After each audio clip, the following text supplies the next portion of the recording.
Hey everyone, my name is Hexaberry, and in today's video I want to go over something I've had an issue with since the start of whenever I played my first online multiplayer game, and more specifically arcade multiplayer racing games that have PvP. The issue that I have that bugs me enough to make a video over it is anything that is meta or popular in PvP modes in games, and today I want to focus on arcade racing game PvP.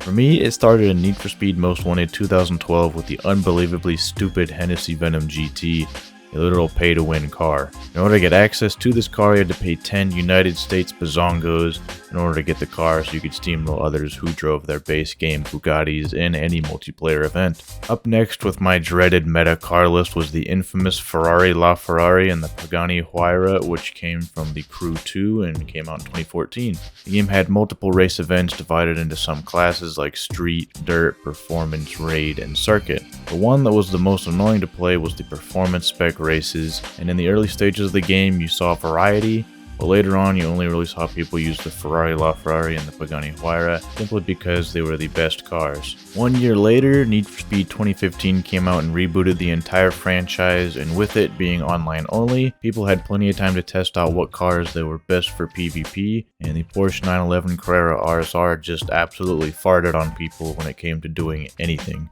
In 2017, the abomination of Need for Speed Payback came and basically added another busted car to the mix, so instead of being bullied by the RSR alone, you would also be bullied by the Koenigsegg Regera along with it. And then the Crew 2 came out in 2018, and I was absolutely blown away by the performance of the GBR1 airplane. I think they need to remove it from the game.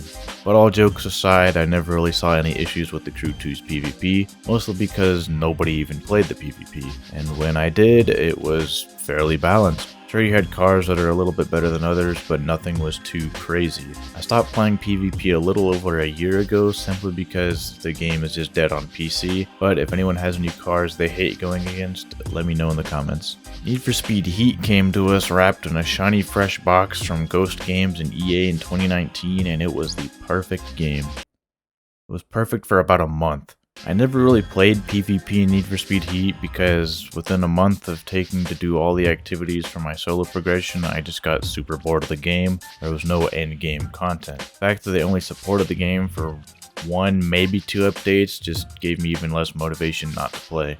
I did do some car testing with my friends, however, and sure enough, they just kind of copy and pasted the performance of the RSR and Koenigsegg Regera into the game, so the cars are basically the same from the past few games. Now they added engine swaps, and 2 new challengers came into the scene. The Volkswagen Golf Mark I and the Volkswagen Beetle are both monsters when you swap the right engines to them. One of the main issues with the engine swap mechanics is it doesn't change the weight of the car at all. If the car is light when it is stock, it'll be about the same weight when you put a W16 in it. And now with Need for Speed Unbound, people are still experimenting with cars and different builds, but as of now, the issues that I see in the game are a little bit less concerning due to the fact that I have high hopes for Criterion to turn the PvP around with the current state that it's in. So far, the meta cars that I have seen are as follows.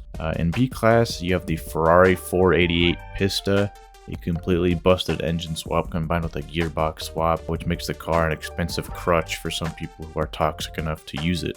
Nothing stuck out to me yet in the A-class races, but recently the BMW M1 and the A-plus races absolutely rolled the competition, and I am starting to see more and more people use it. In the S-tier races, you'll see people go to the Lamborghini Murcielago SV. It's a good car, but you can beat it in pretty much anything if you drive good enough. Lastly, in the S-plus class, I've seen people rely on the Koenigsegg Regera so much to win the races, it just isn't fun anymore. People also like to engine swap the Volkswagen Golf Mark I, which will completely destroy the competition until they reach around 220 miles an hour, which makes the weak spot for that car its top speed. Fortunately, the RSR has been nerfed and is a pretty decent spot right now performance-wise, but the car still looks really good.